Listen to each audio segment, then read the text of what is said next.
Okay. It has been a while, but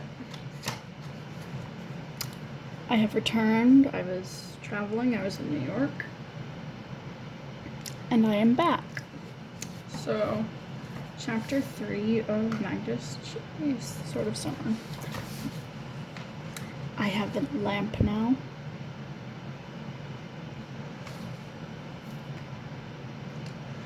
Don't accept rides from strange relatives. Well, happy birthday to me. Was it January 13th? Honestly, I had no idea. Time flies when you're sleeping under bridges and eating from dumpsters. So, I was officially 16. For my present, I got cornered by Uncle Freaky, who announced that I was marked for assassination. Who? I started to ask. You know what? Never mind. Nice seeing you, Randolph. I'll be going now.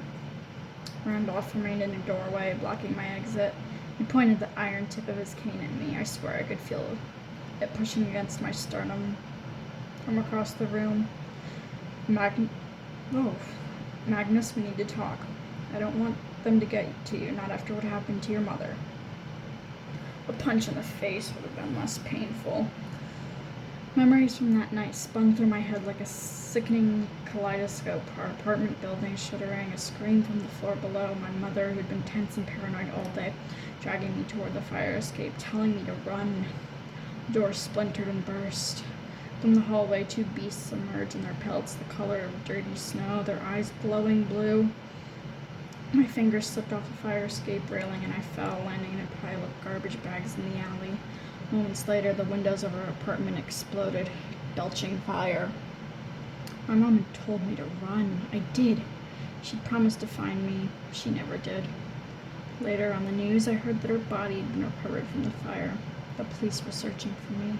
They had questions, signs of arson, my record of disciplinary problems at school, neighbors' reports of shouting, and the loud crash from our apartment just before the explosion. The fact that I'd run from the scene, and the reports mentioned the wolves with glowing eyes.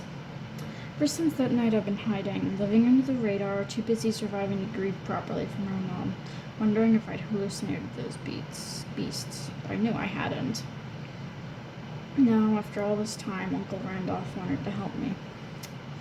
I gripped the little domino stone so tightly it cut into my palm. You don't know what happened to my mom. You never cared about either of us. Randolph lowered his cane. He leaned out heavily and stared at the carpet. I could almost believe I hurt his feelings. I pleaded with your mother, he said. I wanted her to bring you here, to live where I could protect you. She refused. After she died, he shook his head. Magnus, you have no idea how long I've looked for you, or how much danger you're in.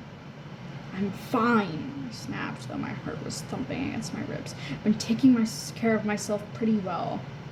Perhaps, but those days are over.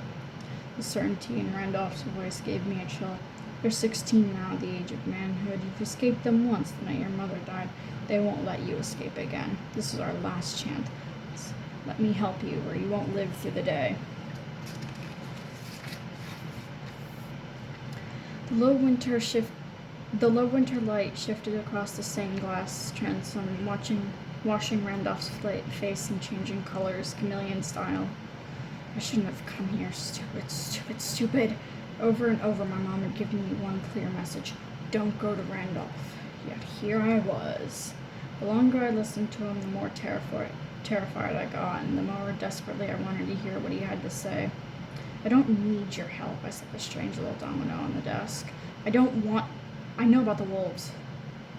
That stopped me. I know what you saw, he continued. I know who sent the creatures, regardless of what the police think. I know how your mother really died. How...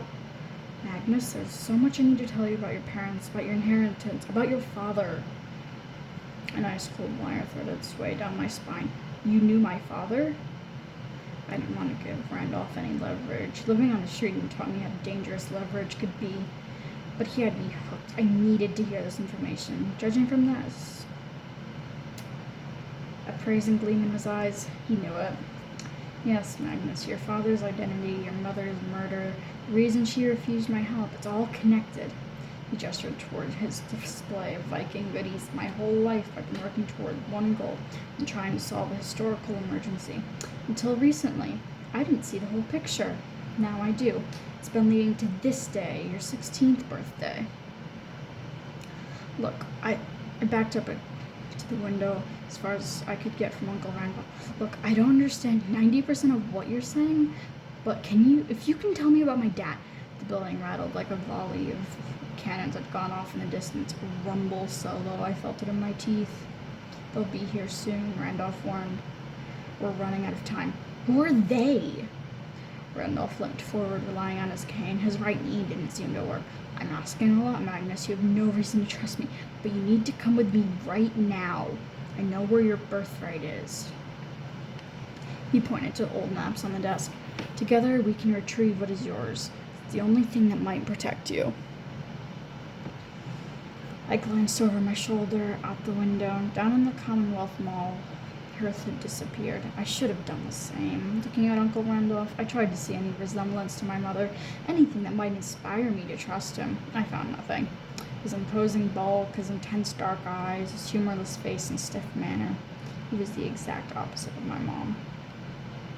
My car is out back, he said.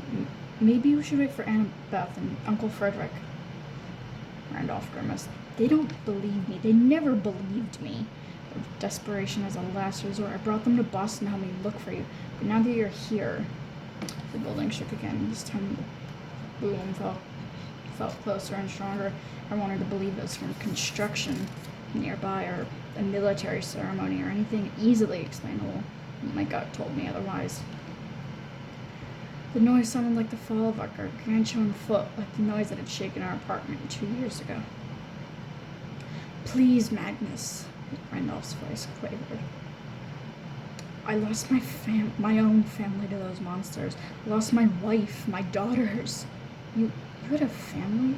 My mom never said anything. No, she wouldn't have, but your mother... Natalie was my only sister. I loved her. I hated to lose her. I can't lose you, too.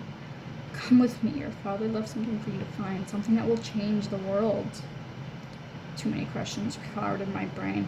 I didn't like the crazy light in Randolph's eyes. I didn't like the way he said worlds, plural.